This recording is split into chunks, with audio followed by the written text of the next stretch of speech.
Shalom et bon dimanche à tous dans le nom tout suffisant du Seigneur Jésus-Christ. Quel moment merveilleux de nous trouver de nouveau dans vos maisons à cause et grâce à la voix des ondes. Que le Dieu Tout-Puissant vous visite particulièrement ce dimanche et que cela puisse impacter le reste de notre voyage ensemble sur la terre. Nous allons ce matin lire dans Josué chapitre 2. Nous lirons d'abord les 3 premiers versets et puis nous prendrons le 23e et le 24e verset. Josué 2, 1 à 3 et puis 23 et 24. Josué, fils de Nun, fit partir secrètement de Sittim des espions en leur disant: allez examiner le pays et en particulier Jéricho. Ils partirent et ils arrivèrent dans la maison d'une prostituée qui se nommait Ahab et ils y couchèrent. On dit au roi de Jéricho: voici des hommes d'entre les enfants d'Israël sont arrivés ici cette nuit pour explorer le pays. Le roi de Jéricho envoya dire à Ahab: fais sortir les hommes qui sont venus chez toi, qui sont entrés dans ta maison, car c'est pour explorer le pays qu'ils sont venus. Allons au verset 23. Les 2 hommes s'en retournèrent, descendirent de la montagne et passèrent le Jourdain. Ils vinrent auprès de Josué, fils de Nun, et lui racontèrent tout ce qui leur était arrivé. Ils dirent à Josué: certainement l'Éternel a livré tout le pays entre nos mains, et même tous les habitants du pays tremblent devant nous. Que Dieu bénisse richement sa parole que nous venons d'entendre et que comme l'Esprit est vie, qu'il vous transmette la vie et l'Esprit dans le nom merveilleux du Seigneur. Nous allons parler à l'auteur de la parole avant de pouvoir dire quoi que ce soit à ce sujet. Éternel des armées, Dieu Tout-Puissant, toi le Dieu de toute éternité, le Créateur de la Genèse, nous tenons devant toi une fois de plus ce matin, Seigneur, avec ton peuple et ta parole, dans le désir et dans l'attente de te voir venir nous rencontrer nos problèmes, résoudre nos situations, prendre en charge tout ce que nous sommes, parce que c'est toi-même qui as dit que sans toi nous ne pouvons rien faire. Ainsi, mon divin roi, en ce temps particulier, aide-nous à faire chaque pas avec toi, à demeurer dans ta présence et dans ta parole, afin que l'ange de l'Éternel qui est dans la parole puisse nous préserver du danger, de chaque filet de l'oiseleur, de chaque piège du diable. Nous avons faim et soif de toi, Seigneur. Descends alors dans ta bonté, fais quelque chose ce matin qui va transformer nos vies et qui va aider ton peuple. Empare-toi de chaque orateur, auditeur ce matin, Seigneur, que dans chaque maison, il y ait une atmosphère de vie, parce que tu nous as appris au travers de ton prophète que tout dépendait de l'atmosphère. Crée-la dans cette salle pendant la prédication de l'Évangile, crée-la dans chaque maison pendant l'audition de l'Évangile, crée-la, Seigneur, à la station pendant la diffusion de l'Évangile. Nous nous soumettons à toi et nous réclamons ton contrôle et ta direction sur toutes choses. Dans le nom tout suffisant de Jésus-Christ, nous avons demandé cela. Amen. Amen. Gloire à Dieu. Que Dieu vous bénisse richement. Nous sommes heureux d'être de nouveau chez vous. Je crois que vous ne vous fatiguez pas de nous voir, mais nous croyons que vous priez pour nous comme nous prions pour vous, afin qu'à chaque rendez-vous, nous soyons à temps avec la portion du pain de vie appropriée pour étancher votre soif et calmer votre faim. Bien-aimés frères et sœurs dans le Seigneur, chers habitants de Bandundu et de ses environs, dans 2 jours, nous aurons notre fête nationale. Il s'agit du 60e anniversaire de l'accession de notre pays à sa souveraineté nationale. Et nous avons trouvé approprié de marquer une pause dans notre enseignement sur Ruth et de vous entraîner de quelque chose de cœur à cœur, afin que chaque compatriote puisse comprendre quelle est sa responsabilité, et en particulier chaque chrétien qui croit la parole. Et nous avons intitulé notre adresse « La République démocratique du Congo, 60 ans après l'indépendance ». La République démocratique du Congo, 60 ans après l'indépendance. Dans notre péricope, nous voyons Israël 40 ans après revenir au même endroit où il s'était trouvé 40 ans plus tôt, mais avec quelque chose qui avait complètement, totalement changé. Ils sont revenus avec que la composition du groupe était tout autre. Moïse, le grand prophète, qui parlait avec Dieu de bouche à oreille, n'était plus là. Tous les anciens combattants, tous ces gens qui avaient contemplé la gloire de Dieu en Égypte, comment les serpents de Moïse, les bâtons de Moïse étaient changés en serpents, comment ces serpents-là pouvaient avaler tous les autres serpents, comment les soleils pouvaient se coucher en plein jour, comment les pierres pouvaient tomber et tuer les brebis des Égyptiens et épargner celles des Israélites. Comment, pendant que les fléaux frappaient partout, Israël était épargné. Ces hommes qui ont vu Dieu détruire tous les premiers-nés de l'Égypte, depuis l'esclave jusqu'au pharaon lui-même, en passant par les troupeaux, ces hommes qui ont vu Moïse avec son bâton élevé sur la mer Rouge, ouvrir cette mer et les faire passer, Moïse n'était plus là. Tous les anciens n'étaient plus là. Maintenant, c'est un jeune commandant du nom de Josué, qui était serviteur de Moïse, qui se retrouve là-bas à la tête du peuple. Mais maintenant, nous allons voir qu'il va quelque chose de terrible après les 40 ans. Quand ils sont arrivés, ils ont eu seulement 40 ans de retard à cause de l'attitude du peuple. De l'Égypte jusqu'en Israël, aujourd'hui à bord d'une voiture, c'est l'histoire de quelques heures. Vous êtes déjà passé de l'Égypte en Israël. Mais là, à pied, avec les brebis et autres, ils auraient fait juste quelques jours. Mais ils ont fait 40 ans. Là, ils pouvaient faire moins d'une semaine, 40 ans. Et c'est là à cause de l'attitude du peuple. Quelle était l'attitude du peuple? Prenons Nombre chapitre 13. Lisons les 3 premiers versets et puis nous irons au verset 26. L'Éternel parla à Moïse et dit: envoie des hommes pour explorer les pays de Canaan que je donne aux enfants d'Israël. Tu enverras un homme de chacune des tribus de leur père. Tous seront des principaux d'entre eux. Moïse les envoya du désert des parents d'après l'ordre de l'Éternel. Tous ces hommes étaient des chefs des enfants d'Israël. Verset 26. À leur arrivée, ils se rendirent auprès de Moïse et d'Aaron et de toute l'assemblée des enfants d'Israël à Kadès, dans le désert des parents.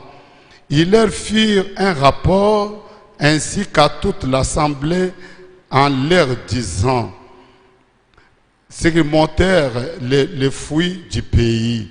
Voici ce qu'ils racontèrent à Moïse.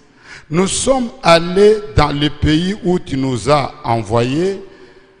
À la vérité, c'est un pays où coule le lait et le miel, et en voici les fruits.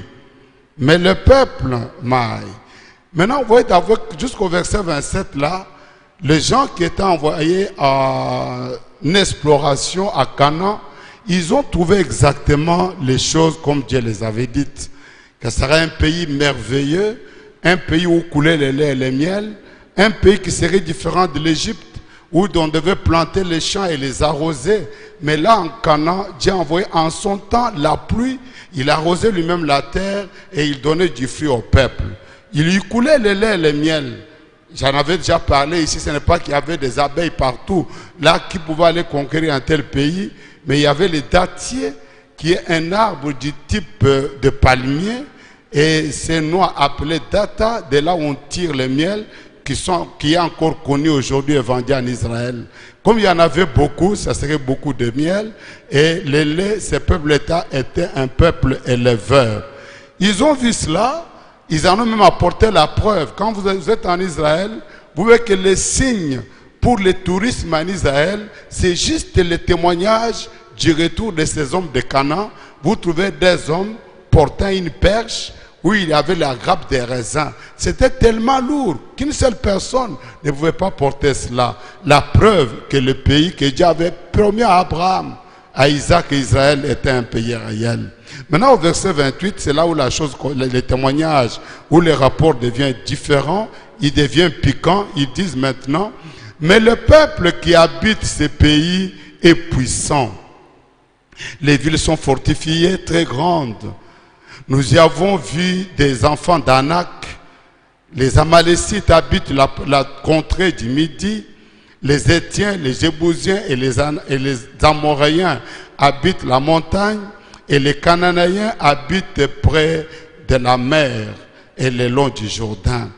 Ils ont commencé à décrire le type de gens qu'ils avaient vus, combien c'était des gens forts, ils étaient grands, ils occupaient presque tous les pays et ils ont trouvé qu'il n'y avait pas moins. Quand ils parlaient de cela, le peuple qui s'était déjà réjoui au premier témoignage, qui avait déjà vu la preuve que le pays était réel, le peuple s'est mis à se décourager. Verset 30.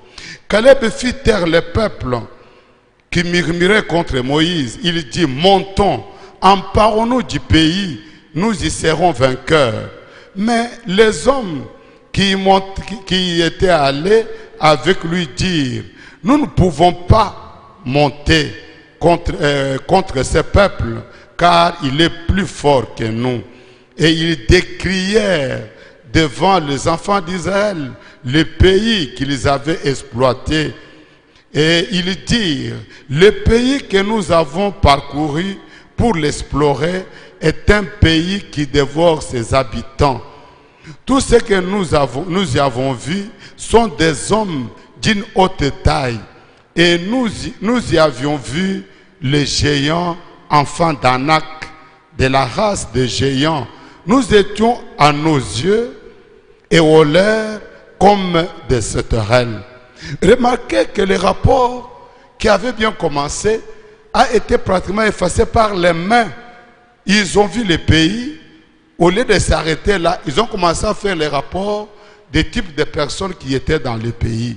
Mais quand vous regardez bien dans la Bible, dans Genèse 15 et dans Exode 23, vous trouvez que Dieu n'avait pas promis à Israël un pays vide ou un pays occupé par des hommes faibles, des hommes impuissants. Non, Dieu dit à Abraham, ta descendance sera pendant 400 ans dans un pays étranger. Je suis dans Genèse 15.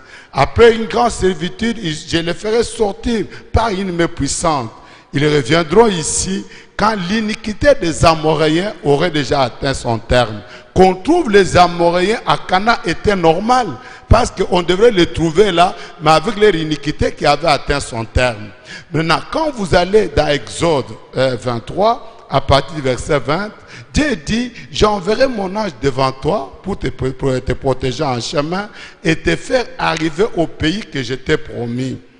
Tiens-toi si tu gardes en sa présence, ne lui cause pas d'amertume, parce qu'il ne pardonnera pas ton péché, mon nom est en lui. Si tu obéis à sa voix et que tu te tiens, s'il te garde dans ta présence, je te conduirai, moi l'Éternel, chez les Amoréens, chez les Hétiens, chez les Éviens, chez les Phérésiens, chez les Canaïens, chez les Philistins. Ce n'était pas un pays vide. Qu'on trouve ces gens-là, c'était normal. Et Dieu dit, et je les détruirai. Ce n'était pas leur problème. C'était le problème de Dieu de s'occuper de ces gens qui étaient là. Mais le peuple avait tellement parlé, les rapports étaient tellement séduisants que le peuple refusa d'entrer dans la terre promise. Ils étaient là, comme nous sommes ici à Bandundu, peut-être qu'ils étaient au niveau des cimetières, et la terre promise était juste de l'autre côté à Kanambo. Ils ont refusé d'entrer là. Écoutez leur réaction. Nous sommes dans Nombre chapitre 14. Nous commençons au premier verset. Toute l'assemblée éleva la voix et poussa des cris, et le peuple pleura pendant la nuit. Tous les enfants d'Israël murmurèrent contre Moïse et Aaron, et toute l'assemblée leur dit: que ne sommes-nous morts dans le pays d'Égypte, ou que ne sommes-nous morts dans ces déserts? Pourquoi l'Éternel nous a fait-il aller dans ce pays où nous tomberons par l'épée, où nos femmes et nos petits-enfants deviendront une proie? Ne vaut-il pas mieux pour nous retourner en Égypte? Et ils se dirent l'un à l'autre: nommons un chef et retournons en Égypte. Ce peuple, après avoir parcouru toutes ces distances, étant enfant de la terre promise, à cause d'un rapport qui n'était pas bon, ils se décidèrent de retourner en Égypte, de se nommer des chefs et de rentrer, donc de faire l'inverse de la promesse que Dieu leur avait donnée. Verset 5. Moïse et Aaron tombèrent sur leur visage en présence de toute l'assemblée des enfants d'Israël. Et parmi ceux qui avaient exploré le pays, Josué, fils de Nun, et Caleb, fils de Jephné, déchirèrent leurs vêtements et parlèrent ainsi à toute l'assemblée des enfants d'Israël. Le pays que nous avons parcouru pour l'explorer est un pays très bon, excellent. Si l'Éternel nous est favorable, il nous mènera dans ce pays et nous les donnera. C'est un pays où coule le lait et le miel. Et Caleb essaie d'expliquer aux autres. Ils n'ont pas voulu écouter. Il dit seulement, ne soyons point rebelles contre l'Éternel et ne craignez point les gens de ces pays, car ils nous serviront de pâture. Ils n'ont plus d'ombrage pour les couvrir. L'Éternel est avec nous, ne les craignez point. Voilà qu'il y avait des hommes qui avaient confiance, malgré l'opposition, malgré la résistance, malgré la façon dont les choses ne marchaient plus selon leurs pensées à cause du rapport. Mais il y avait des hommes parmi ceux qui avaient visité le pays qui continuaient à faire foi en Jéhovah. Oui, tu peux être celui qui fait vivre ta famille. Tu peux être celui qui fait vivre ton pays, ton quartier, à cause de ta foi en Dieu. Ne suis pas la grande foule. On dit aujourd'hui que la voix du peuple, c'est la voix de Dieu, c'est bien cela. Mais ici, la voix de 10 n'était pas la voix de Dieu. Il y avait 2 qui étaient pour Dieu et les autres étaient contre Dieu. Verset 10. Toute l'assemblée parlait de le lapider lorsque la gloire de l'Éternel apparut sur la tente d'assignation devant tous les enfants d'Israël. Et l'Éternel dit à Moïse: jusqu'à quand ce peuple me méprisera-t-il? Jusqu'à quand ne croiront-ils pas en moi? Malgré tous les prodiges que j'ai faits au milieu de lui, Dieu est descendu s'étonnant. Il dit: mais comment le peuple peut agir comme ça? Malgré tous les prodiges et les miracles, je les ai sortis par ma main puissante de l'Égypte, avec eux dans le désert. J'ai sorti l'eau du rocher, j'ai fait tomber la manne du ciel, j'ai même fait sortir la caille, qui est un oiseau spécial, de la mer. Quand ils étaient malades, il y avait le serpent d'airain qui les guérissait. Quand vous avez combattu Madian, est-ce que vous étiez plus fort que Madian? Mais il avait fallu qu'on tienne les bras de Moïse. Et j'ai triomphé des Madianites. Pourquoi aujourd'hui ne voulez-vous pas croire en moi? Ils étaient partis avec la foi qu'ils allaient posséder le pays à cause de la promesse. Mais arrivés en cours de route, ils étaient tout à fait désorientés. Oh my! Quel parallèle avec ce qui nous arriva en 1960. Notre classe politique, notre élite de l'époque était divisée. Pour les uns, et la plupart d'entre eux, c'était très tôt. Le Congo n'était pas prêt pour l'indépendance. Les gens n'étaient pas préparés. Il fallait encore attendre 40 et 80 ans 80 ans d'esclavage encore, en plus de tout ce qu'on a connu, nos parents qu'on avait sectionné les membres, les femmes qu'on avait violées, les gens qu'on maltraitait, qu'on frappait. Il y avait parmi notre élite un groupe qui trouvait que non, on pouvait encore rester comme ça 80 ans. Comment pouvait-il croire que ce qui n'avait pas été fait pendant tous ces temps de la colonisation, ils allaient le faire maintenant en 80 ans. Cela n'était pas possible. Et un autre groupe, le même groupe-là, pensait qu'il fallait y aller progressivement, prendre le temps, libérer peut-être d'abord les écoles, après les écoles, libérer peut-être les hôpitaux, ainsi de suite, peut-être pendant 80 ans, et nous allions être prêts. Mais il y avait un autre groupe, oh my, ce groupe-là qui m'intéresse. Pour ce groupe-là, il fallait l'indépendance totale et immédiate. Dans l'immédiat, il fallait avoir l'indépendance. Et les deux groupes, comme nous l'avons vu avec le cas de Josué, les deux groupes s'opposèrent. Ils se sont livrés à une guerre fratricide sans merci, avec la complicité des colons qui se tenaient derrière eux et qui étaient en train de tirer sur les ficelles, provoquant des massacres, des mutineries et toutes sortes de choses. Oh my! Mais regardez comment les choses se passaient avec Israël. Ils se sont battus comme cela, c'était très bien. Mais il y avait un plan caché qui devrait être manifesté. Avec Israël, cela a pris à Dieu 40 ans pour nettoyer complètement, totalement les camps.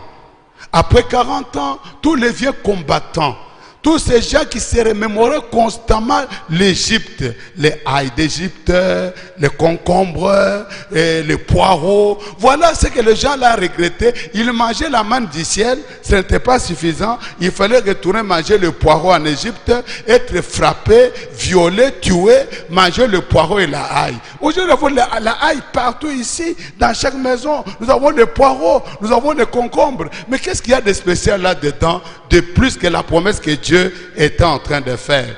Maintenant, quand tous ces vieux batailleurs étaient retirés du chemin, ces hommes qui roulaient avec les yeux toujours regardant dans les rétroviseurs, regardant en venant de l'Égypte, Dieu s'en débarrassa. Pourquoi se débarrassa-t-il de cette vieille classe de gens, de ces vieux combattants, de ces vieux batailleurs? Parce que la Bible, non, c'est un livre de révélation. Dans le livre de Matthieu, chapitre 9, versets 16 et 17, la Bible dit: personne ne met une pièce de drap neuf à un vieil habit, car elle emporterait une partie de l'habit et la déchirure serait pire. Verset 17. On ne met pas non plus du vin nouveau dans des vieilles outres. Autrement, les outres se rompront, les vins se répandent, et les outres sont perdus, mais on met le vin nouveau dans des outres neuves, et les vins et les outres se conservent. Ici, le Seigneur donne quelque chose, une parabole. Il nous montre que quand il y a un habit déjà vieux et qu'il est déchiré quelque part, tu ne vas pas chercher un morceau d'habit neuf pour le coudre là, parce que le nouvel habit va attirer les vieux et la déchirure va continuer. Il dit on ne peut pas prendre le vin nouveau, le mettre dans des vieilles outres, parce que les vieilles outres ne vont pas supporter le vin nouveau, ils vont se déchirer, vous allez perdre les outres et vous allez perdre le vin. Le vin nouveau, on le met dans les outres neuves. Maintenant, vous qui faites du bruit, comment allez-vous expliquer cette écriture s'il n'y avait pas un homme qui était dans le secret de Dieu pour vous montrer à quoi ressemble cette histoire? Quel est le secret qui est caché là-dedans? Nous allons voir William Branham exploiter cette écriture. Nous plaçons les fondements pour le message de ce jour. Il dit dans son livre que faut-il pour mener une vie chrétienne de Chicago, le 13 janvier 1957. Il dit au verset 14, Jésus a enseigné la même chose dans Luc quand il a dit qu'on ne pouvait pas mettre du vin nouveau dans des vieilles outres. Autrefois, c'était pour moi quelque chose de difficile à comprendre. Avant que je devienne un missionnaire, voyant les bouteilles et autres, et je me disais, eh bien, la bouteille, Ce que nous appelons bouteille, ça ne vieillit pas. Ça ne bouillit absolument pas. Donc, moi-même, quand il lisait cette écriture, il était en difficulté. Aujourd'hui, nous, non. Dès qu'on lit, on sait lire, on se met à bavarder, on dit beaucoup de choses. Mais lui, il considérait la bouteille. Il dit, mais les bouteilles que nous avons ici ne vieillissent pas. Elle peut devenir sale, elle peut changer de couleur, mais elle a toujours la même solidité, la même résistance. Mais de quoi le Seigneur était-il en train de parler ici? Il dit, mais en Palestine, amen. Et surtout à l'époque, l'autre était une peau d'animal tanné, cousu, rattaché par endroits. Et cette peau contenait les liquides et autres qu'on y mettait, l'eau, le vin, les huiles et ce qu'on transportait dans la peau. Il nous montre qu'à l'époque, des bouteilles, ce n'était pas ce que nous avons aujourd'hui en verre. Mais on prenait les peaux des animaux et on les tannait. Après, on cousait ces peaux-là et on y mettait du vin, de l'eau ou des huiles ou autre chose qu'on voulait transporter. Or, quand cette peau vieillissait, eh bien, elle séchait. Amen. Alors, comme Jésus l'a dit, si on met du vin nouveau dans des vieilles outres, on perd les deux. Amen. Vous perdez votre vin et vous perdez votre outre. Nous allons voir pourquoi. Or, on peut bien déverser de l'eau dans une vieille outre, mais on ne peut déverser du vin dans une vieille outre. En effet, l'eau, c'est la cendre de l'hydrogène et de l'oxygène. C'est statique. On peut mettre l'eau dans une outre, même de l'huile. Pas c'est statique, ça reste la même quantité. Ça n'évolue pas. Même si vous mettez là pendant 10 ans, ça peut au contraire diminuer.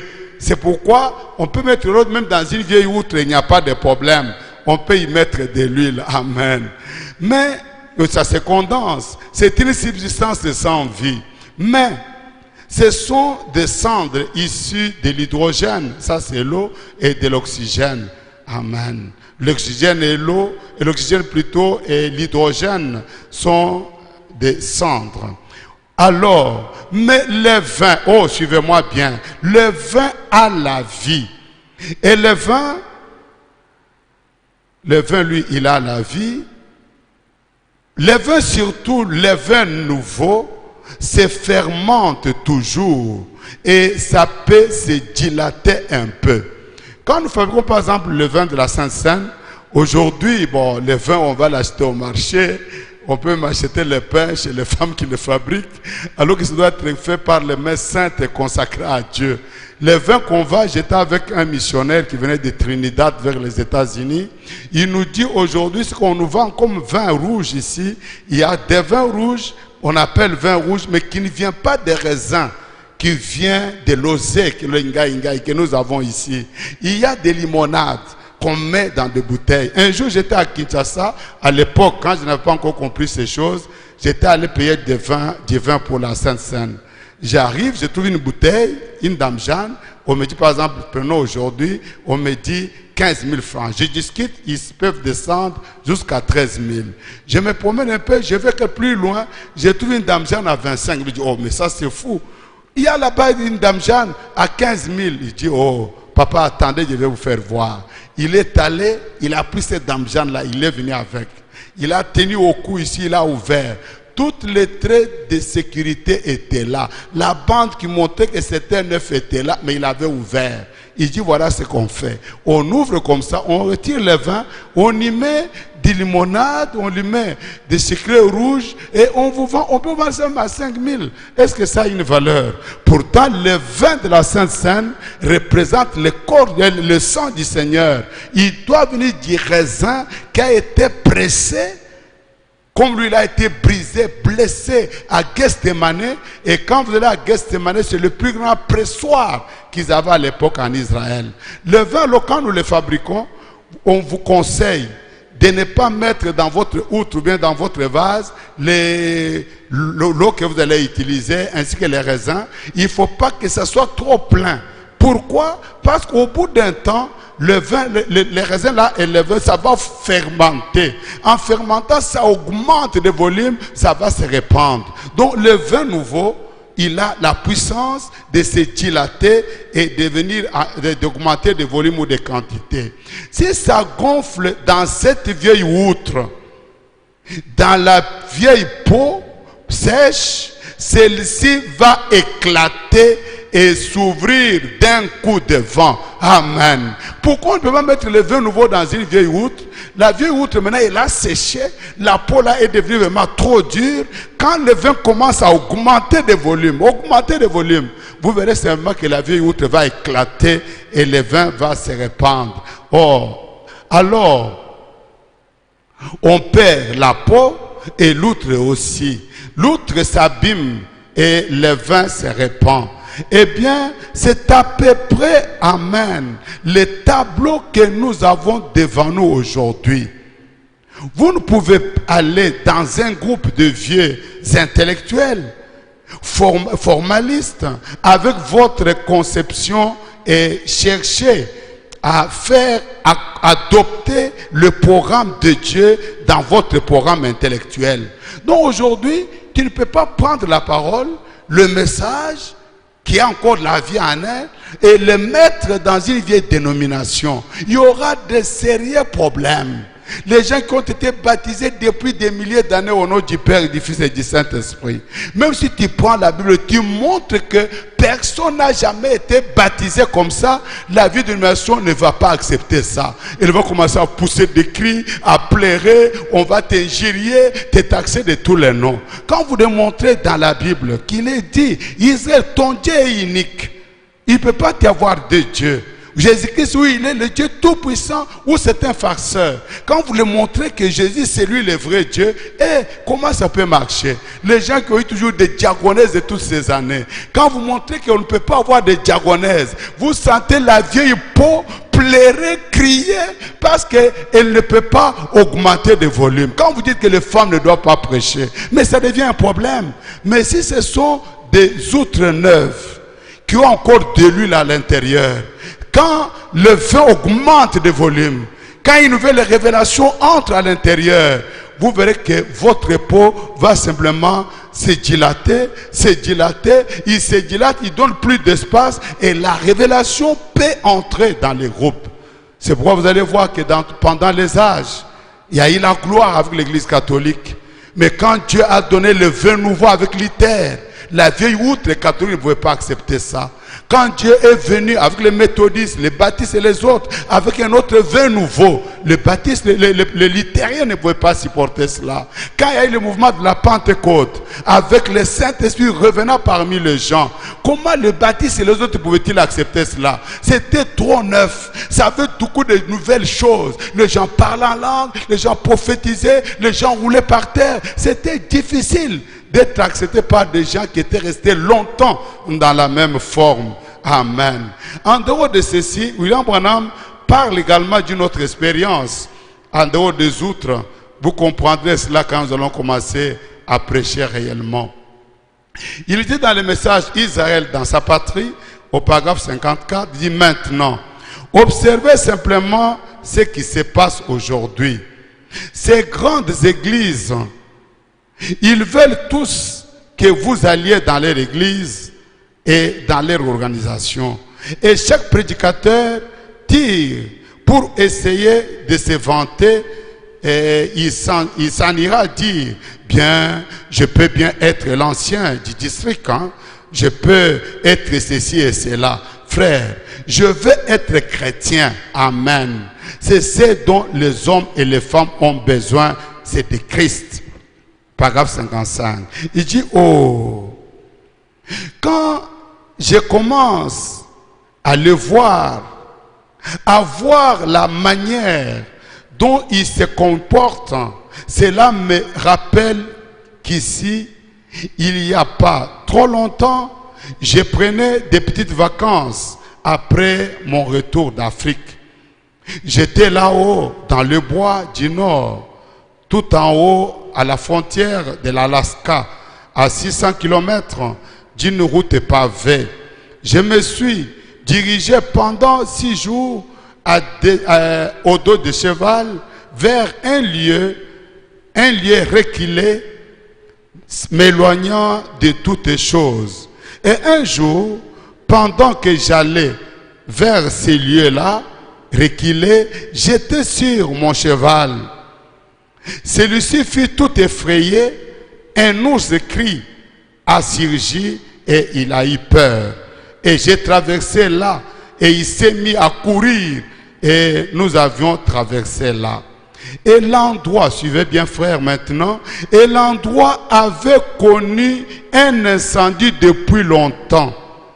Un nombre impressionnant de grands et vieux longs arbres se trouvaient là. Et ils étaient blancs là au clair de la ligne, juste aussi impressionnant et fort qu'ils pouvaient paraître. Toute ville les avait quittés et j'écoutais le hurlement du vent. Le vent descendait là, mugissant simplement, vous savez, et tout ce que ces vieux arbres faisaient, c'était simplement grincer et crisser, grincer et crisser. Branham, pendant qu'il se promenait, il arrive à un endroit où ils sont dans la forêt. Pendant la nuit, il était au dos d'un cheval. Quelque chose arrive et un ours apparaît. Quand son cheval a vu l'ours, s'est mis à paniquer. Il l'a amené très loin. Et là où il était, il arrive dans une forêt. Il remarque qu'il y avait une grande forêt qui avait pris feu. Il y avait un incendie, mais des gros arbres se tenaient debout, tout secs. Ils étaient là partout, ils les regardaient. Ça faisait vraiment pitié. Maintenant, quand un vent soufflait au travers de cette vieille forêt, les vieux arbres ne pouvaient pas profiter du vent. Parce que quand le vent frappe un arbre, le secoue dans un sens et dans un autre, cela permet à l'arbre de faire beaucoup plus d'espace afin que les racines puissent s'enfoncer davantage. C'est pourquoi quand il y a un vent nouveau dans une église, il y a une nouvelle révélation, cela impacte la vie des gens, cela stimule la vie des gens, cela élève les gens. Mais les vieux arbres, eux, quand le vent venait, ils ne faisaient que crier. Ils trouvaient à redire à tout. Le vent ne les aidait pas du tout. Voilà, mais tu as regardé, il a dit, mais ceci ressemble aux églises que nous avons.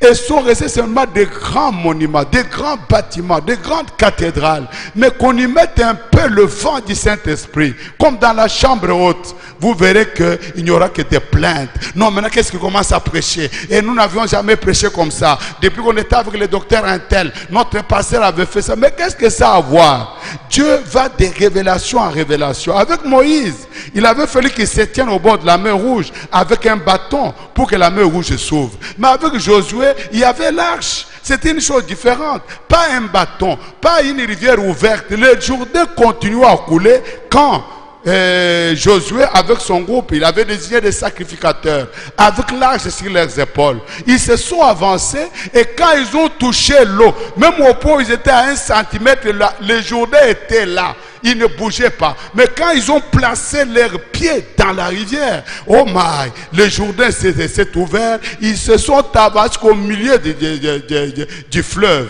Quand ils sont arrivés au milieu du fleuve, le fleuve va continuer de s'ouvrir de l'autre côté sans qu'il y ait l'arche. Gloire à Dieu. Le Dieu des paradoxes est en scène. Le peuple a traversé, les sacrificateurs sont restés dans la rivière, attendant que les uns et les autres passent et qu'ils aillent dans leur héritage. Non, Dieu n'est pas statique, Dieu est dynamique. Il va de révélation en révélation. Il révèle à l'itère que le juste vivra par la foi. Ce n'était pas tout, c'était le premier pas. Quand le vin gonfle, Wesley vient pour dire, sans la sanctification, vous ne verrez pas Dieu. Les vieux luthériens se mettent à pleurer, à crier. Quand maintenant, les pentecôtistes viennent, ils disent, si vous n'avez pas l'esprit de Christ, vous ne lui appartenez pas. Vous devez être baptisé du Saint-Esprit. Ça devient un problème avec les autres. Non, Dieu est vraiment dynamique. Alors pendant que Branham observait ces arbres qui pleuraient, à un moment donné, quelque chose arrive. Oh, gloire à Dieu. Il était tout triste dans son cœur. Mais pendant qu'il regardait, au bas des arbres là, il y avait des petits arbres neufs.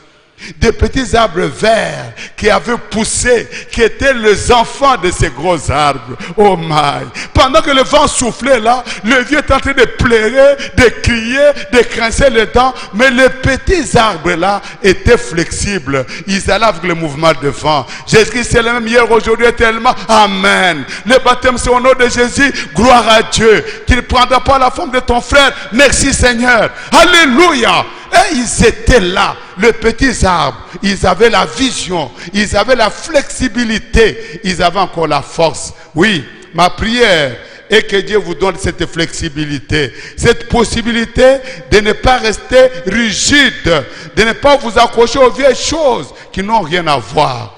Maintenant, vous vous demandez, mais oh, frère Ngandou, qu'est-ce que vous voulez insinuer par là? Quel rapport y a-t-il entre ce que vous dites et les sujets que vous avez annoncés alors que vous vouliez parler de l'indépendance? Amen. Voici ce que j'essaie de vous dire. J'essaie de vous dire, peuple de Bandundu de ses environs, au 60e anniversaire de l'indépendance de notre pays, que les choses ont bien changé depuis 1960.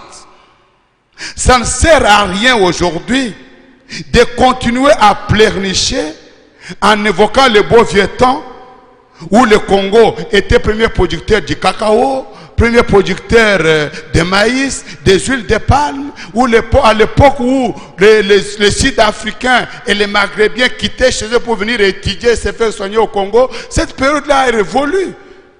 Ça sert à rien de s'asseoir, de continuer à pleurer en pensant à Lumumba, à Kasavubu, à Tchombe, à Kalonge et tous les autres. Non, ou à leurs vieilles théories qui sont déjà périmées. Cette période-là est bel et bien passée. Nous sommes dans un autre jour. Nous sommes devant quelque chose d'autre. Ne trouvez-vous pas, mes frères bien-aimés, que nous avons pris un grand retard? Les retards de 60 ans.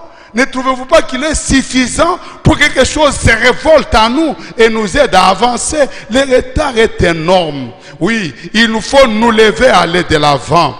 Nous lever et dire avec tous les peuples ensemble que ça suffit. Ça ne peut plus continuer comme ça. Quelque chose doit arriver. Vous ne pouvez pas conduire constamment en regardant dans les rétroviseurs. Vous pleurez les gens qui sont venus les premiers à Bandundu. Est-ce que c'était les Yansi ou les Boma ou les Sakata? Ça nous amène à quoi toutes ces choses-là?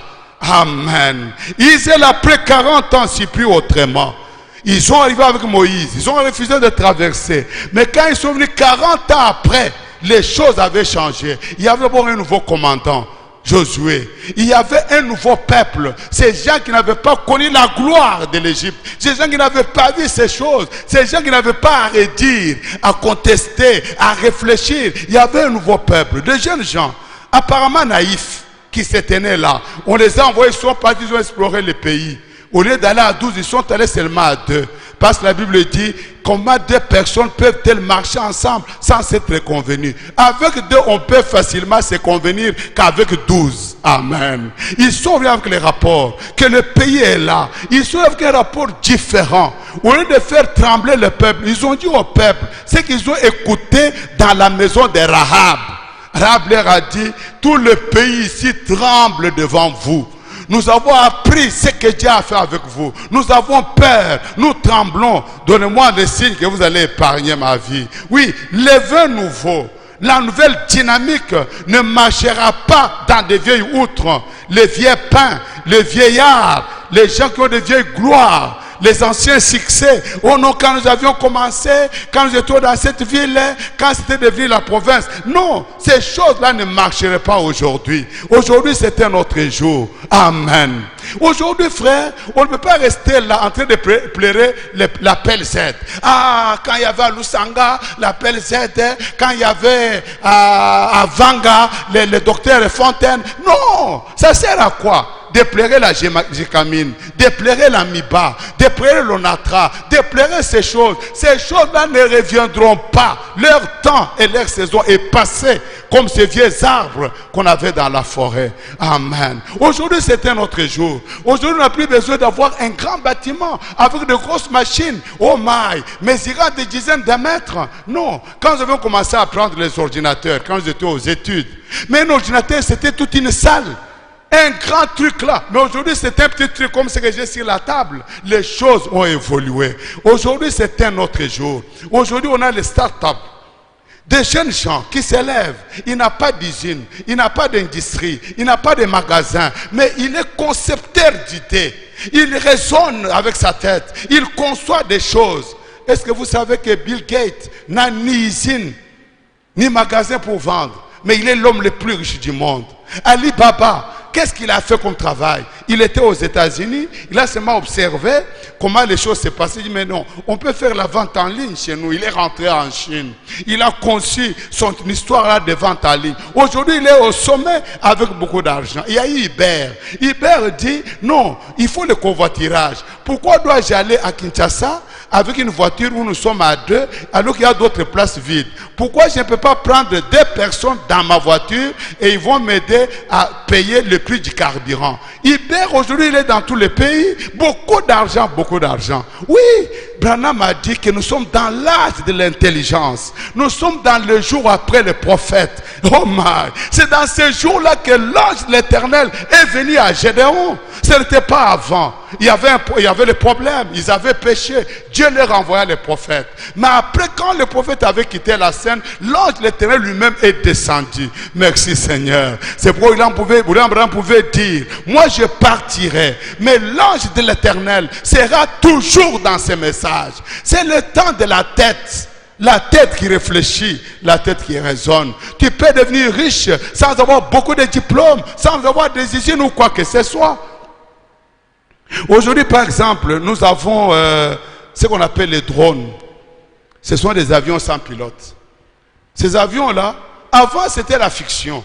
Vous connaissez ce qu'est la fiction? C'est comme les livres de Tintin, les romans de ceci ou de cela, où on imaginait des choses. Mais nous sommes arrivés dans l'âge où nous sommes après les yeux, nous sommes dans l'intelligence. L'intelligence, c'est vraiment révélée, déversée sur la terre. C'est le temps dans lequel nous sommes. Ce qu'on voyait là, dans les films, les jeunes gens ont commencé à faire des choses. Un petit truc là, un petit avion, il les télécommande, il vole. Peut-être il fait seulement 2 mètres, il tombe. Déjà, c'est possible. Il révolutionne. Pendant que lui fait ça, il produit son drone. Les autres regardent. Il commence à penser aux applications du drone. Alléluia. Mes frères et sœurs, arrêtez de prendre les chambres en disant, ils ont pris cette idée. Idée qu'on doit violer, bassi. Idée qu'on doit yiba. Idée qu'on doit la kuluna. Non. Les idées, c'est dans la présence de Dieu. C'est là où Shadrach, Meshach, Abednego et Daniel avaient attrapé l'intelligence supérieure. C'est à cause de Dieu que Joseph a sauvé l'Égypte et le monde à son époque. Oui, avec Dieu nous ferons des exploits. Comment nous devons être informés? Parce que c'est ça le début même de toutes les choses. Il faut qu'on vous communique la pensée. Voilà ce que je vous apporte à ce 60e anniversaire de l'indépendance. Les gens regardaient le drone. Peut-être avant c'était comme un jeu, mais ils sont allés dans les applications. Oui, allez parler de ça à papa de mère. Il comprendra quoi? À papa ou tous les vieux papas qu'on avait, les vieux députés, les vieux gloires qu'on a dans la vie. Qu'est-ce qu'ils comprendront de ça? Chez eux, ils savent qu'il faut aller prendre le crédit chez les Portugais, aller prendre le savon et appeler de venir vendre. Mais cela ne réussit plus aujourd'hui. C'est un autre jour. Il faut un autre groupe, comme le nouveau groupe de Josué. Les applications de drones, les gens de Silicon Valley, la cité où il y a l'intelligence du monde, là-bas aux États-Unis, il y a eu beaucoup d'applications. Les jeunes gens, il y en a qui ont donné au drone l'application militaire. Avec ça, on fait ce qu'on appelle les frappes chirurgicales. Donc, je suis ici, je frappe quelqu'un qui est à Kinshasa, dans sa maison, dans sa chambre. Les gens qui sont au salon ne sont pas touchés. On télécommande à partir de l'ordinateur. Le drone s'élève avec une bombe. Il arrive juste au-dessus de tout là, il lâche la bombe. C'est comme ça qu'on a éliminé beaucoup de chefs terroristes. Les drones, nous arrivons à côté ici. Nous sommes seulement là, comme on dit les Congolais, ce sont les BMW. Beer, Music and Women. C'est ça les Congolais. S'il a la boisson, la musique et la femme, ok, les Congolais étaient arrivés. Non, ce n'est pas arrivé, c'est être abruti avec ça. Les Rwandais, ils ont favorisé la créativité. Les start-up, par exemple, ils ont développé ça. Au point où on peut avoir des licornes. Donc, un start-up qui a commencé et qui peut maintenant peser, donc avoir dans son sein 1 million de dollars. Ils ont pris ces choses qui sont fabriquées là, ils ont pris les drones, ils utilisent ça dans le domaine médical. Donc on peut être ici, une femme est à Inongo ou à Oshwe, elle va accoucher, il y a carence de sang. Il n'y a pas de sang sur place. On ne comprend le sang n'importe comment, on a compatibilité, que celui qui a le syphilis, on le transmet à la femme d'autrui ou le sida. Non, là on appelle simplement la banque de sang centrale. Nous avons besoin de tel sang, de telle qualité. On prend le sang, on met sur le drone, on met l'adresse, paf, le drone s'élève. Il va jusqu'à Osho dans moins de 30 minutes. Il descend, on va retirer le sang. Celui qui a fait ça, vous pensez qu'il a combien d'argent? Celui qui a inventé l'MPSA, vous pensez qu'il a combien d'argent? C'est le temps de l'intelligence. Les gens s'arrêtant, découvrant les besoins du peuple, les besoins de leurs frères et sœurs et cherchant d'y trouver des solutions. C'est un autre jour, comme le jour de Josué. C'est le jour où l'entrepreneuriat est en train de s'élever, des hommes concevant des choses. Nos universités, je crois que quelque chose doit arriver à nos universités. Il y a une fois là, j'avais un frère qui travaillait ici, qui était ici à l'église. Il était autorité académique dans une école, dans un institut supérieur de la place. Un jour, ils avaient les états généraux des instituts supérieurs universitaires à Kinshasa. Je suis parti le voir. Je lui ai dit, moi je ne suis pas d'accord avec votre système d'enseignement. Non, je dis non. Vous formez les gens dans quel but? Pour quel marché? Pour quelle utilisation? Bientôt, on va voir les gens descendre et monter sur des toges. Ce sont de nouveaux chômeurs qu'on ajoute aux anciens chômeurs. Des licenciés dans des cabines téléphoniques, des licenciés de conduire des wewa, des licenciés au-dessus des bateaux. Mais pourquoi? C'est parce que nos universités continuent à fonctionner comme il y a 1000 ans. Aujourd'hui, on ne forme plus de chercheurs d'emploi dans les universités. On doit chercher des créateurs d'emplois. C'est pourquoi dans les pays qui se sont réveillés, un enfant parti de l'école primaire, il est initié à l'entrepreneuriat. Il peut se mettre à travailler sur un sujet, devenir grand, il se lance. Il se fait un nom de créateur d'emploi. C'est un autre jour. Amen. Le temps où la femme, juste parce qu'elle est jolie, c'était le signe de réussite. Une métisse, n'en parlons pas. Elle pouvait être tranquille, ne pas étudier tout ça. Sa peau là et sa formologie lui garantissaient la vie. Mais ce n'est plus ça. Aujourd'hui, non, il faut savoir ce que vous faites, où vous allez. C'est un autre jour. Ce n'est plus le jour avec un diplôme. On croit que maintenant la porte de la vie est ouverte. Tu peux avoir tous les diplômes du monde et ne même pas avoir un emploi. Non, il nous faut une nouvelle approche. Amen. Il nous faut une nouvelle approche des choses. Au lieu de rester toute la journée, toute la semaine, tous les mois, toute l'année, assis en dessous de l'arbre, en train de suivre les mouvements de l'ombre, parlant dans mal des gens, faisant des complots, montant des traits que vous allez jeter sur la rue et tout le reste. Au lieu de cela, il faut que quelque chose nous arrive. Josué n'a plus repris les gens qui avaient échoué. Il n'avait plus dans son équipe ses compagnons, oh Dieu, qui n'avaient pas la même vision. Il prit avec lui des personnes, deux jeunes gens qui ne connaissaient pas la gloire de l'Égypte. Pour eux, c'était le temps présent, le temps réel. Oui, jusqu'à ce que nous nous réveillions ici à Bandundu et que nous comprenions, suivez-moi bien maintenant, que nous comprenions que Bandundu, amen, vous êtes prêts? Jusqu'à ce que nous comprenions que Bandundu, c'est Maman Magui, l'épouse de Philippe. C'est ça Bandundu. Bandundu, c'est M. Mouchima, avec son hôtel, avec ses affaires. Bandundu, avec Majestic. Bandundu, c'est Michel Balabala, avec Vendôme et tout le reste. Bandundu, non. Bandundu, c'est un tel là, ce jeune homme qui essaie de mettre des choses par ici par là pour donner un visage nouveau à Bandundu. Jusqu'à ce que nous comprenions que Bandundu, c'est Guy Mafuta. Bandundu, c'est Kibi. Bandundu, c'est Claude Bwanganga. Bandundu, ce n'est pas tous ces gens assis en dessous des arbres. Nous sommes nés ici. Mon nombril a été planté ici. Ça, ce n'est pas Bandundu. Ça va nous amener où? Un jour, j'ai causé avec un jeune homme. Bon, pas un jeune homme, c'était un homme âgé. Nous étions dans un salon de coiffure. Il était en train de revendiquer comment il était d'ici, tout ça. Je lui ai dit, tu as quel âge? Il avait 40 ans. J'ai dit, moi je suis arrivé ici il y a 35 ans. Toi tu es né 5 ans après moi, je suis arrivé d'ici, déjà un fonctionnaire, un cadre dans une société. Qui peut se revendiquer de Bandundu? Qui connaît Bandundu, toi ou moi? Il avait baissé la tête. Non, il faut que quelque chose se passe. Bandundu, c'est digital. Amen. Bandundu, c'est tous ces balouba, ces batétés là, ces bangas là, qui essaient de révolutionner le marché. Quand nous sommes arrivés ici, avoir un poisson, c'était difficile. Mais Maman Magué a placé des chambres froides partout. Bandundu, c'est qui? On ne savait pas payer une pomme. Pour manger la pomme, il fallait aller à Kinshasa. Digital a amené des pommes ici. Bandundu, vous dites que c'est quoi? Il n'y avait qu'un bâtiment en étage, que le collège et la banque centrale. Aujourd'hui, ces jeunes gens, ces dames et ces messieurs qui essaient de révolutionner Bandundu, c'est ça Bandundu que nous devions soutenir. Oh, gloire à Dieu. Ces hommes là, ce sont eux qui font Bandundu, qui font la fierté de cette province, qui essaient de nous donner un nouveau visage.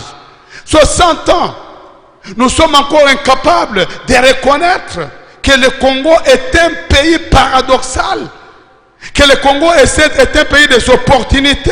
Tout le monde le comprend, sauf nous les Congolais, nous ne comprenons pas. Nous devons aller ailleurs, nous devons aller ailleurs. Non, 60 ans après l'indépendance, nous devons être comme le groupe de Josué, pressés, prêts à traverser le Jourdain pour posséder les pays. Les Chinois, quand ils sont chez eux, ils prient devant Bouddha. Ils réclament la bénédiction. Je parle maintenant aux chrétiens. Les bouddhistes ne disent pas, non, oh Bouddha bénis-moi, oh Bouddha délivre-moi, oh Bouddha désenvoûte-moi. Ils prient, ils disent, oh Bouddha, si tu peux m'aider simplement à arriver au Congo, en RDC, je suis béni. Vous comprenez ça?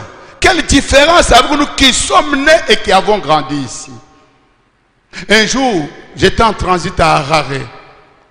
Je venais de l'Afrique du Sud, j'étais au Zimbabwe. Nous sommes retrouvés, c'était un dimanche, à 2 dans la salle d'attente, 2 noirs. À un moment donné, nous avons compris que nous étions tous des Congolais. Lui était de Lubumbashi, moi je venais d'ici. Nous sommes mis à parler. On s'est dit, mais est-ce que c'est possible qu'on envoie tout un avion pour nous prendre, que nous deux ici? Ces gens nous font tout retraîner ici, après on va nous donner une chambre pour dormir. Au bout d'un moment, juste à l'heure, ça a été affiché sur le tableau, le passager en destination de Lubumbashi veuillez vous présenter au gate, à la porte, par exemple 5. Nous nous sommes levés. Dès que nous avons traversé la porte, une autre porte s'est ouverte à droite. C'était plein de Chinois. Ils étaient gardés dans un autre salon. Ils ont rempli l'avion où nous n'étions que des Congolais. L'avion a transité par Lusaka. Une partie de ces Chinois est descendue. Les autres sont montés, l'avion était de nouveau plein. J'ai dit à mon compagnon, mais mon ami, qu'est-ce qui se passe? Il dit non, ces Chinois que vous voyez ici, ils vont à Lubumbashi. Ceux qui sont descendus ici à Lusaka, c'est parce qu'ils n'ont pas les documents en ordre. Ils vont passer par Kasumbalesa, négocier pour arriver au Congo. Moi, ça m'avait révolté. Quel pays nous avons?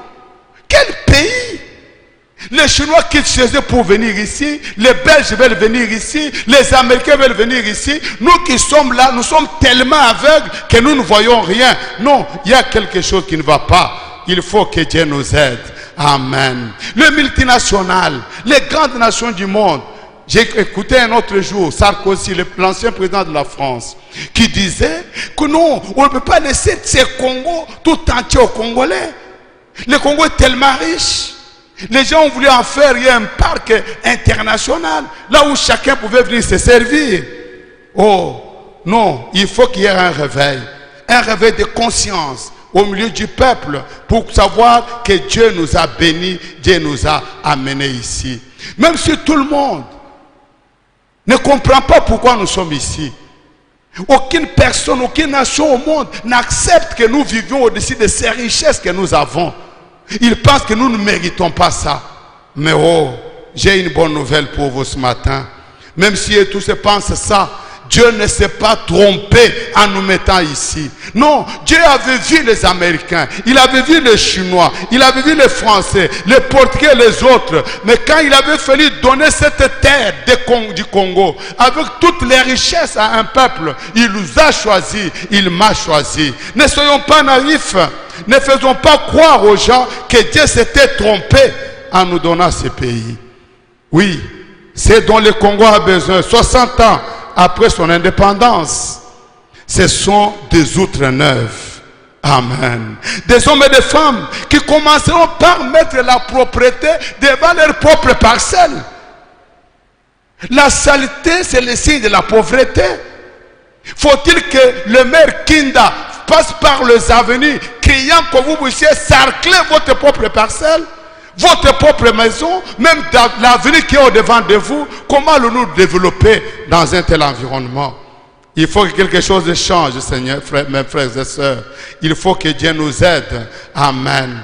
Nous devons cesser avec la politique de la main tendue, avec les prières du genre: oh Dieu, bénis-moi, oh Dieu, aide-moi, oh Dieu, fais que mon frère qui est en Asie m'envoie de l'argent, oh Dieu, fais que je puisse trouver une chance à la loterie. Non, nous devons faire attention avec cela. Nous devons changer de prière, décourager même les prédications qui vont avec ce genre de choses et oublier les théories qui circulent aujourd'hui aux chances et l'ocopambe. On doit cesser avec ces choses. Amen. Dieu peut s'élever et répondre à nos prières en disant: qu'avait-il encore à faire? Qu'est-ce que vous voulez que je fasse de plus? Je vous ai donné le pays avec un sous-sol scandaleusement riche, avec des terres scandaleusement riches, avec les eaux où les poissons meurent de vieillesse. Vous voulez que je fasse encore quoi? Non, c'est la faute des dirigeants. Non, non, non, non, ce n'est pas possible. Non, mes chers compatriotes, il nous faut une nouvelle dynamique et des hommes comme Isaac, capables de comprendre qu'au-delà des prières, au-delà de toutes les bénédictions, que les hommes de Dieu placent sur vous. Oh, soyez bénis, que Dieu vous donne l'argent, que Dieu vous élève. Que toutes ces paroles-là, ce sont des bénédictions, ce sont des promesses. Isaac, qui a eu des promesses comme Isaac? Avant même sa naissance, il a été parlé à son sujet.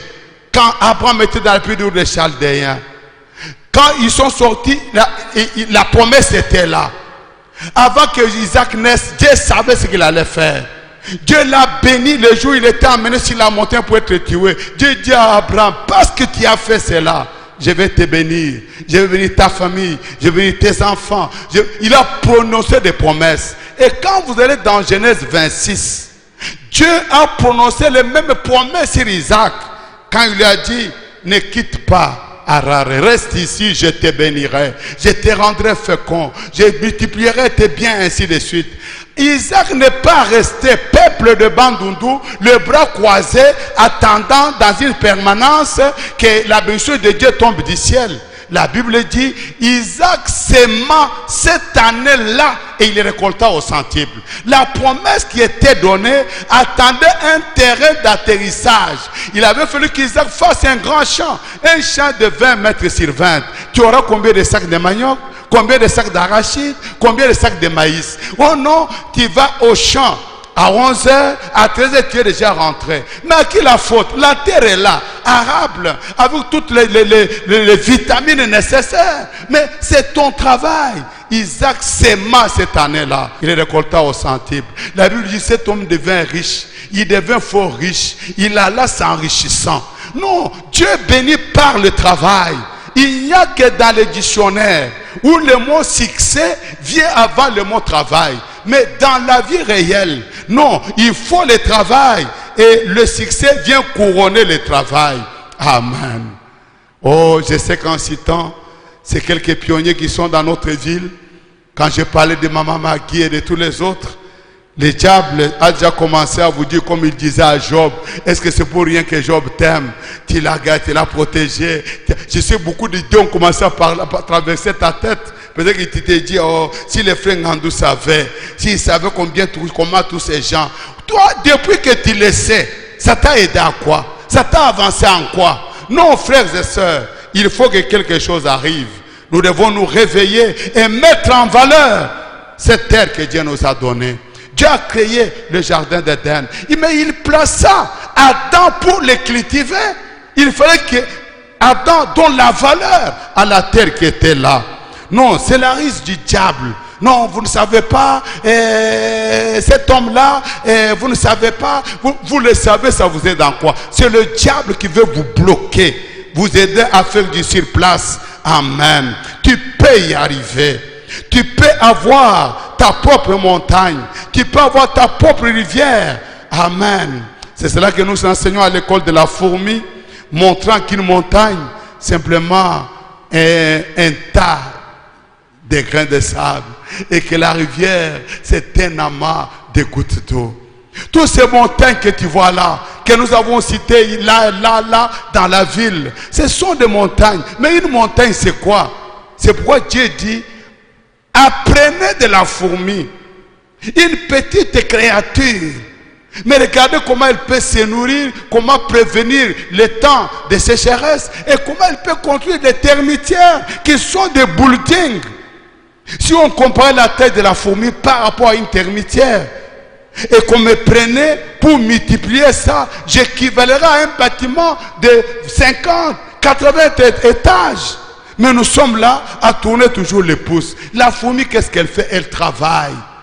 Elle va, elle n'a pas de tracteur, elle n'a pas des élévateurs, mais elle va prendre un grain de sable, elle fait une distance, elle place, elle met la salive qui sert de mortier, elle prend un grain de sable, après grain de sable, après grain de sable, finalement la termitière monte. Amen. Comment veux-tu que Dieu te bénisse? Toi qui ne connais même pas comment il faut économiser un franc. L'argent chatouille les poches des pauvres. Non, pasteur, comment voulez-vous qu'on économise? On n'a pas d'argent. Tu n'as pas d'argent à économiser, mais tu en as pour payer les crédits qui ne te servent à rien dans ton téléphone. Tu as de l'argent pour aller boire une bière chaque soir qui ne te servent à rien. Dès qu'on t'augmente le salaire de $20, tu ajoutes 20 femmes. Ça, ce n'est pas l'argent. Que Dieu nous aide. Il faut que quelque chose sorte de nos cœurs et que nos âmes reviennent à Dieu. Amen. Je ne serai pas complet si j'ai terminé mon intervention sans vous révéler que le vrai Bandundu, c'est vous les chrétiens. Amen. La beauté d'une ville, ce sont ces choses que nous avons dit là. Vous venez, vous trouvez des bâtiments qui s'élèvent à gauche, à droite. Peut-être que vous ne comprenez pas. Visitez les autres villes, les autres capitales. Vous verrez que nous ici, on a seulement commis une erreur. Si tous nos bâtiments en étage, prenez depuis Moussala jusqu'ici au rond-point de la femme, de part et d'autre. Quand on venait avec un étranger, on le fait marcher là. Il dirait, oh, Bandundu, c'est merveilleux. Mais ce n'est pas seulement éparpillé par-ci, par-là. Les gens qui ont de bonnes initiatives, ils voudraient construire un bâtiment en étage sur Wamba. Mais qui va lui vendre la parcelle? On peut faire garder une petite vieille maison en paille pour rien, comme si c'était de la sorcellerie. Alors qu'on pouvait donner ça à quelqu'un qui peut la mettre en valeur. Oui, le vrai Bandundu, c'est vous les chrétiens. Parce que la Bible montre que s'il y avait une seule personne dans la ville, une seule personne qui craignait Dieu, j'ai dit, je pardonnerai à Jérusalem. Bandundu tient aujourd'hui sur ses pieds à cause du christianisme. C'est pourquoi nous, quand nous regardons, nous qui avons vu Bandundu dans sa jeunesse, comment il était difficile de se payer un habit sans être allé à Kinshasa. Comment c'était difficile d'avoir de la nourriture. Comment on pouvait manger les champignons là durs comme du bois qu'on devait d'abord piler et manger. Non, quand on comptait le nombre de motos ici, il y en avait 2 ou 3 qui appartenaient à des entreprises. La voiture privée, il n'y en avait que de celles de Papa Sayo. Quand je peux me mettre là, voir des motos monter, descendre, voir des véhicules, et voir quelqu'un qui vient de Kinshasa, non, nous sommes venus délivrer Bandundu, maintenant Bandundu. Oh, les Bandundu que nous avons connus, toi tu les connais. Bandundu est déjà sur la voie du changement. Il faut que nous-mêmes, nous puissions nous approprier ce développement. Nous puissions comprendre que quand nous sommes ici comme chrétiens, nous devons devenir une référence. Nous devons occuper notre place au sommet de la montagne. Parce que c'est là que Dieu nous voit. Arrêtons avec des petites histoires. Si vous pensez que les autres sont bénis parce qu'ils ont servi le diable, vous pensez que Dieu est moins fort que le diable. Le diable va élever ces gens, il les fait réussir dans un environnement où Dieu est incapable de vous faire réussir. Non, je vous lance un défi. Arrêtez avec ces bêtises. Reconnaissez que ces gens ont donné une nouvelle valeur à notre province, à notre ville. Non, je ne viens pas me plaindre en regardant en arrière. Je viens vous annoncer qu'avec le Christ qui s'est installé dans cette ville, qui a amené ce changement jusque là où nous sommes, il est toujours Ebenezer, le Dieu de Samuel. Il nous a amenés jusqu'ici, il nous amènera de gloire en gloire. Nous aurons des supermarchés ici, nous aurons des grands hôtels ici, nous aurons déjà avec des avions, tout le reste dans cette ville. Et ma prière est que vous les chrétiens, vous puissiez vous emparer de cela, afin que tout le monde reconnaisse qu'avec Dieu, rien n'est impossible. Je veux au nom puissant de Jésus-Christ faire que la distance entre l'impossible et le possible devienne tellement petite que tu puisses étendre ta main, prendre l'impossible et le rendre réel. Au nom puissant de Jésus-Christ, je veux que tout ce qui était là, en train de traîner, en train d'être freiné par les lois, les coutumes et les traditions, reçoive la délivrance au nom puissant de Jésus-Christ. 60 ans après l'indépendance, beaucoup frères, aujourd'hui vous êtes très grands. L'indépendance, ce n'est pas une affaire globale. L'indépendance, c'est un état d'esprit. Quand tu comprends que tu es indépendant, que tu peux maintenant faire les choses par toi-même, que tu es une personne adulte, tu aborderas les choses différemment. Tu commences une petite histoire avec la foi, la vision que cela deviendra grand. Gloire à Dieu.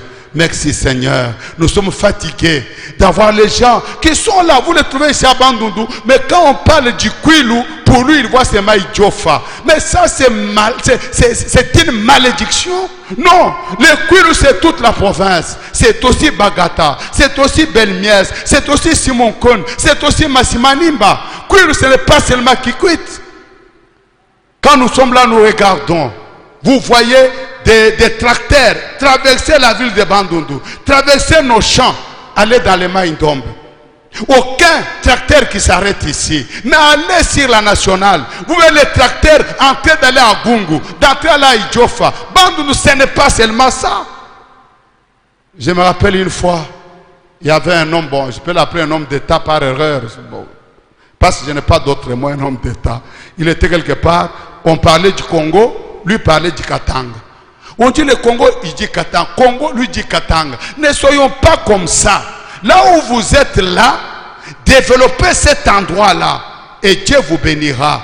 Et Dieu vous exaucera. Oui, arrêtons de regarder toujours en arrière. Arrêtons de nous plaindre.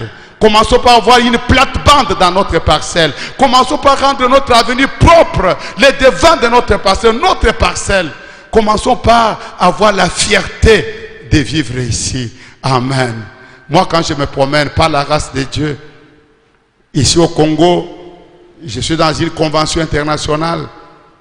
Je n'ai pas honte de dire que je viens de Bandundu. D'ailleurs, je salue en Kikongo. Je l'ai fait une fois au Lubumbashi. Dès que je suis sorti, tous les Bandundois qui étaient là, ils étaient très contents. Je l'ai fait en Boujima et j'ai dit, je ne parlais pas en Chiluba. Moi, je suis de Bandundu. Et j'ai salué en Kikongo, on m'a donné un interprète. Frères et sœurs, vous avez honte pour rien. Mettons la main comme Isaac à la terre et révalorisons notre coin. Ma prière est que cet anniversaire d'indépendance vous révolutionne, vous réveille, vous dites que j'ai connu un retard, j'ai perdu du temps, je ne pouvais pas être ici, alors je dois m'avancer. Israël avait connu 40 ans de retard, tournant autour d'une montagne, faisant du surplace. Mais quand Dieu a dit, vous avez assez tourné autour de cette montagne, tournez-vous vers le nord. Ils se sont avancés, ils se sont emparés du pays. Vous sommes restés sur place beaucoup de temps, beaucoup d'années. Mettons-nous debout et faisons que Bandundu devienne un endroit respectable. Que le Congo devienne ce que Dieu veut qu'il soit.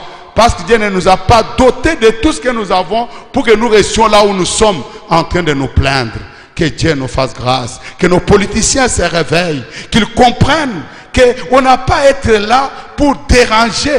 Quelqu'un commence une petite activité, juste un étalage, le deuxième jour, même le deuxième, qu'est-ce que la deuxième a à voir avec un étalage où on vend les arachides?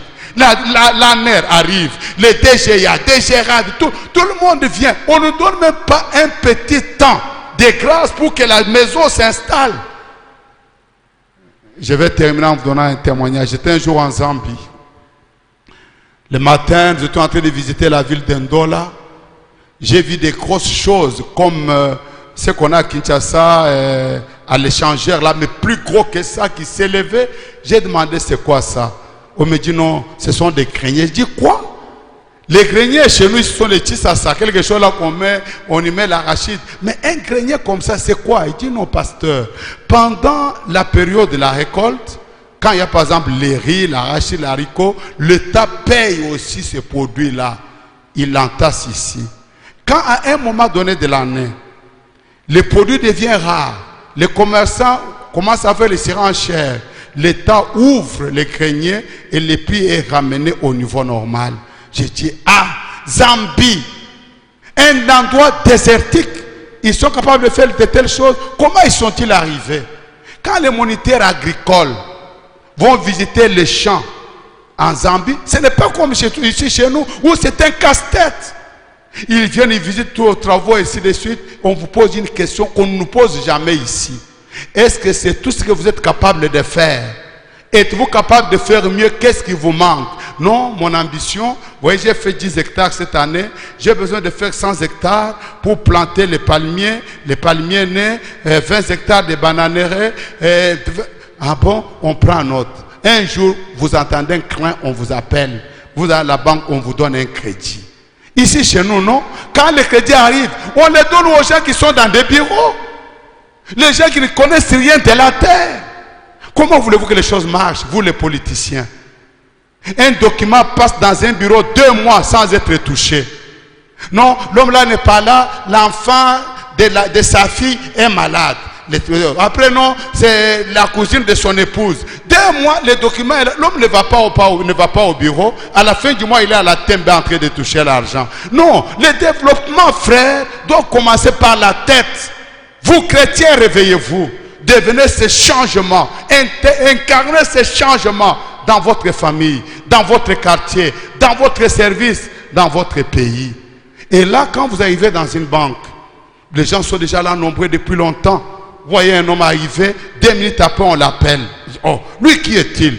On dit non, c'est le propriétaire de la ferme telle qui produit des boîtes de corned-beef telle. Ah, tout le monde les regarde. Quand on présente quelqu'un, on dit non, il est le maire de la ville. Chez eux, ça ne veut rien dire. Mais on dit, voilà, ça c'est le maire de la ville, propriétaire du poulet tel. Hey, j'aime ces poulets-là. J'aime ces poulets-là. Que Dieu nous aide. Joyeuse fête de l'indépendance à chacun de vous. Que le Dieu qui a libéré Israël de l'esclavage vous libère de la pauvreté, vous libère de la mendicité, vous libère des blocages et libère notre ville au nom puissant de Jésus-Christ. Je vais prier Dieu. Notre Père et notre Dieu, tu sais combien nous avions aimé continuer à parler de Ruth, mais nous sommes sentis forcés à faire une pause, à nous adresser à notre province, à notre nation, pour montrer que quelque chose doit arriver, Seigneur. Israël, quand il continuait à regarder en Égypte, il n'avait pas avancé. Il avait fallu que tu puisses tuer tous ces vieux combattants, tous ces vieux esprits, et que tu commences quelque chose de neuf. Grand Dieu de la Bible, ces pays enviés par tout le monde, considérés par tout le monde, minimisés par les enfants à qui tu l'as donné, ne devraient plus continuer comme ça. Nous devons nous mettre à genoux, Seigneur, et te remercier d'être Congolais. Te remercier d'avoir un pays qui a toutes les potentialités, Seigneur. Et te demander la grâce de pouvoir capitaliser ces choses. Te demander la grâce de pouvoir changer les choses. Te demander la grâce de rendre réel tout ce que tu avais caché sous la terre, dans nos eaux, dans nos forêts et partout, Seigneur. Est-ce que c'est quelques paroles? Réveille quelqu'un, Seigneur, un homme, une femme, un petit enfant, et qu'il puisse réaliser, mon Dieu, mon roi, que tout est possible à celui qui croit. Nous croyons dans un bande de meilleurs. Nous croyons dans un bande de merveilleux. Nous croyons dans un bande des opportunités dans le nom puissant de Jésus-Christ. Bénis ton peuple, Seigneur. Alors que nous pensons à l'indépendance, beaucoup de ça a été versé. Il y a des martyrs. Souviens-toi de leur famille. Souviens-toi de ce qui leur a été cher, Seigneur. Souviens-toi de ce qu'ils ont perdu et même leur sang qui a été versé. Et bénis tout ton peuple.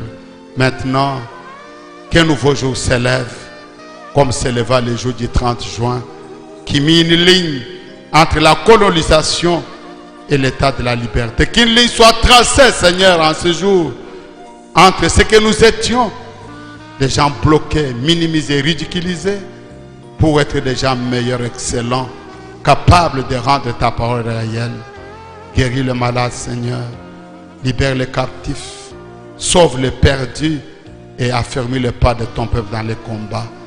Nous regardons à toi avec foi dans le nom parfait de Jésus-Christ et pour sa gloire. Amen. Amen. Gloire à Dieu. Nous croyons que ces choses vont nous aider à avancer, à en faire un pas de plus. Vous savez, un jour, je défendais mon mémoire sur la contribution d'une église missionnelle, pas missionnaire, missionnelle, dans l'épanouissement d'un chrétien dans le contexte actuel. J'avais défendu devant les jurys et les assistants qui étaient là. À la fin de mon travail, à la fin de ma défense, tout le monde voulait que je mette ces mémoires-là dans chaque bibliothèque et partout. On l'avait me réclamé au gouvernorat. Oui, il y a un temps pour toutes choses. Que ce que je vous ai communiqué, vous le mettiez en pratique. Vous viendrez donner un témoignage au 61e anniversaire en disant quelque chose est arrivé depuis ce moment-là. Que le Dieu d'Isaac, qu'il avait prospéré, vous fasse prospérer et vous rende puissant et fort en toutes choses dans le nom parfait de Jésus-Christ.